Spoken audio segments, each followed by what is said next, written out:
Hello friends, welcome to our YouTube channel. अगर आपने अभी तक चैनल को सब्सक्राइब नहीं किया है तो इसे सब्सक्राइब कर ले और बेल आइकन प्रेस कर दे ताकि आपको हमारी वीडियोस की अपडेट मिलती रहे। तो चलिए शुरू करते हैं इसी के साथ आज का अपना ये वीडियो। तो हमारा वीडियो है प्रीलिम्स बूस्टर न्यूज़ डिस्कशन यानी कि करंट अफेयर्स, और आज के हमारे कंटेंट्स हैं। सबसे पहला question hours in the parliament, second है merchandise export from India scheme that is MEIS, third है चोरा म्यूजियम, और फोर्थ है हमारा माई IAF।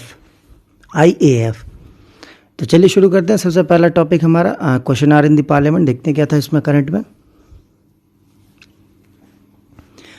Recently, Lok Sabha Secretariat officially released the schedule for monsoon parliament session with the question are being dropped.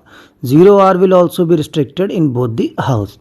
तो हाल ही में जो लोकसभा का secretariat है उसने ऑफिशियली रिलीज़ किया है डेट्स, बेसिकली जब से हमारा सत्र शुरू होगा।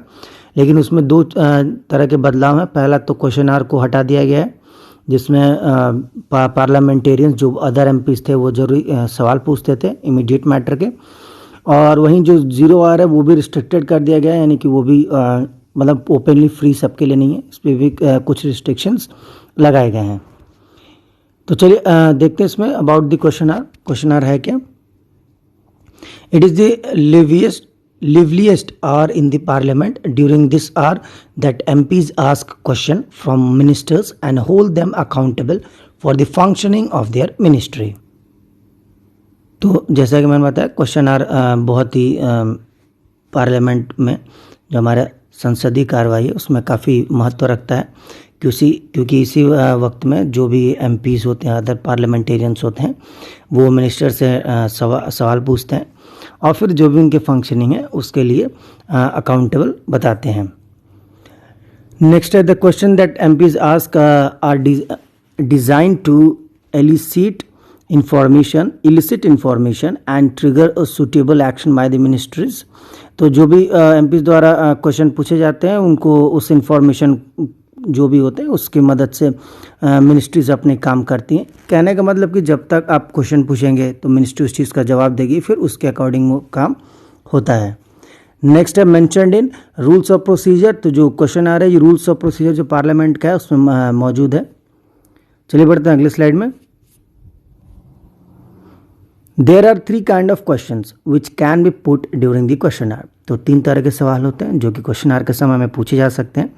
पहला है a start question requires N oral answer and hence supplementary question can follow. तो इसमें ओरली आपको जवाब देना होता है, रिटन जवाब देने की जरूरत नहीं होती है, और सप्लीमेंट्री क्वेश्चंस भी उसके साथ हो सकती हैं। An unstarred question requires a written answer and hence supplementary question can not follow. तो ये रिटन आंसर देना होता है और इस पर सप्लीमेंट्री क्वेश्चन अलाउ नहीं होते। कहने का मतलब आपने एक पूछा तो बस वही, उसके अलावा आप अलाउ नहीं होगा। नेक्स्ट है a short notice question asked by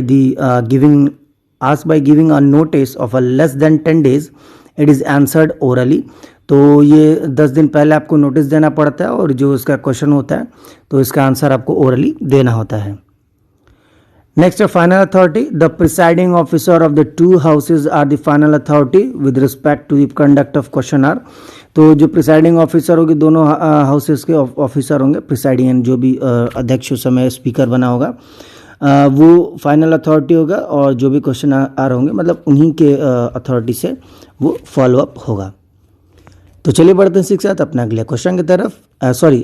next topic है हमारा merchandise export from Indian scheme. देखते हैं क्या था इसमें करंट में।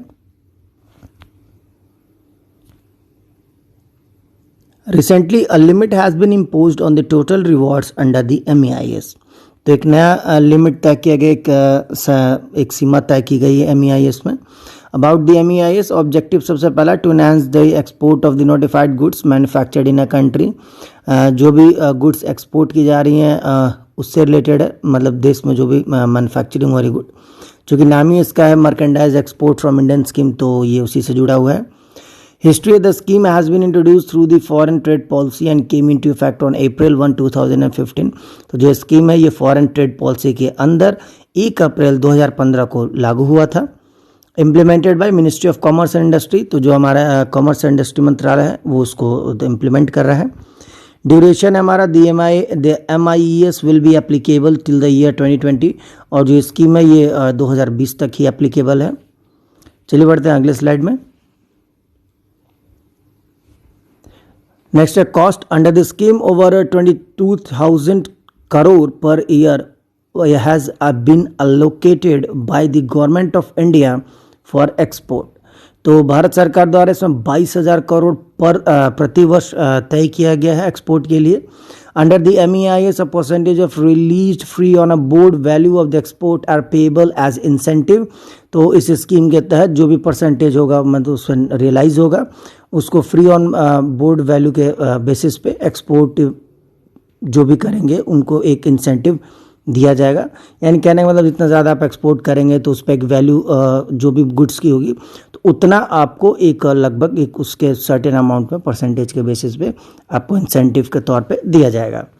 The incentive that are available under the MIS are also available to the units located in the special economic zone. और जो इंसेंटिव होगा इस सभी तरह के एक्सपोर्ट के लिए कहने का मतलब SEZ में भी ये एप्लीकेबल होगा, यानी स्पेशल इकोनॉमिक जोन में भी ये सेम इंसेंटिव लोगों को दी जाएगी। तो चलिए बढ़ते हैं इसी के साथ अपने अगले टॉपिक की तरफ। नेक्स्ट है हमारा चोरा म्यूजियम, देखते हैं क्या था इसमें। Recently the Turkish president reconverted the Chora museum into a mosque. तो हाल ही में जो टर्क के प्रेसिडेंट है, राष्ट्रपति हैं, उन्होंने जो चोरा म्यूजियम था उसको मस्जिद में बदल दिया है। About the Chora museum, the Chora museum in Turkey was built initially as a church in 534 AD during the early Byzantine period. तो जो बाइजेंटाइन पीरियड का शुरुआती दौर था यानी कि 534 AD में, उसी टाइम इसको चर्च के तौर पे बनाया गया था। It is also known as Kariye in Turkish and the medieval church of the holy saviour in Chora. और इसको टर्किश भाषा में कैरिये भी बोलते हैं, और मेडिवल जो चर्च है ये होली सेवियर इन चोरा टाइम भी था, यानी काफ़ी होली प्लेस था ये। In the 11th century, its internal wall, pillars and domes were covered with the mosaics and frescoes showing scenes from biblical stories। तो जो 11वीं शताब्दी में जो उसका इंटरनल वॉल था, पिलर्स थे, तो काफ़ी लुक्रेटिव थे, कहने का मतलब बहुत ही अट्रैक्टिव मोज़ेक थे, फेरोस्कोस थे। और इसमें जो सीन्स बने थे यानी जो उस पर आर्ट्स एंड आर्किटेक्चर मतलब बेसिकली आर्ट्स जो की गई थी वो बाइबल से ली हुई कहानियाँ थीं। After the conquest of Constantinople by the Ottoman empire 1453 the church was seized and turned into a mosque in 1511। तो जब ऑटोमन एम्पायर ने उस पर कब्जा कर लिया था कॉन्स्टेंटिनोपल पे 1453 में, तो उसके बाद इस चर्च को मस्जिद में 1511 में तब्दील कर दिया गया था। इन 1945 it was converted into a museum, और 1945 में इसी मॉस्क को जो कि पहले चर्च हुआ करता था उसको म्यूजियम में बदला गया था। और अभी करंट में जैसा कि मैंने बताया कि उसको फिर से मस्जिद में बदला गया है। इस टॉपिक में इतना ही, चले बढ़ते हैं अगले टॉपिक की तरफ। नेक्स्ट हमारा MyIAF, देखते हैं क्या था इसमें करंट में। Chief of the Air Staff has launched a mobile application called MyAF। तो जो एयर फोर्स है हमारा, जो उनका जो स्टाफ है मतलब चीफ है, उन्होंने हाल ही में एक एप्लीकेशन की शुरुआत की, इसका नाम MyIAF है। About the MyIAF, it aims to provide career related information and details for those desirous of joining the Indian Air Force। तो इसमें कैरियर रिलेटेड जो भी इंफॉर्मेशन होती है, वो जो इंडियन एयर फोर्स को ज्वाइन करना चाहते हैं तो उनके लिए काफ़ी इंफॉर्मेशन इसमें दिया जाएगा। Next is developed by, it has been developed by IAF in association with the Center for Development of Advanced Computing, that is CDAC, as a part of the Digital India Initiative। तो इसको बनाया है Indian air force ने CDAC से मिलके एक digital India initiative के अंदर में। चलिए बढ़ते हैं अगली स्लाइड में। अब CDAC है क्या? It is the premier or research and development organisation under the ministry of electronic and information technology for carrying out R&D in IT electronics and associated area. तो ये एक रिसर्च एंड डेवलपमेंट ऑर्गेनाइजेशन है मेटी के अंदर, ministry of electronic and information technology के अंदर में, जो कि R&D का काम करती है IT इलेक्ट्रॉनिक्स और उससे जुड़े अलग अलग फील्ड्स में। इस्टेब्लिश्ड इन 1988 और CDAC को 1988 में बनाया गया था। तो फ्रेंड्स आज का वीडियो हमारा समाप्त होता है। जाने से पहले अगर आपको हमारा वीडियो अच्छा लगा हो तो इसे लाइक करें, शेयर करें और हमारे चैनल को जरूर सब्सक्राइब करें। तब तक के लिए मिलते हैं आपसे अगले वीडियो में। Thank you for watching and bye bye.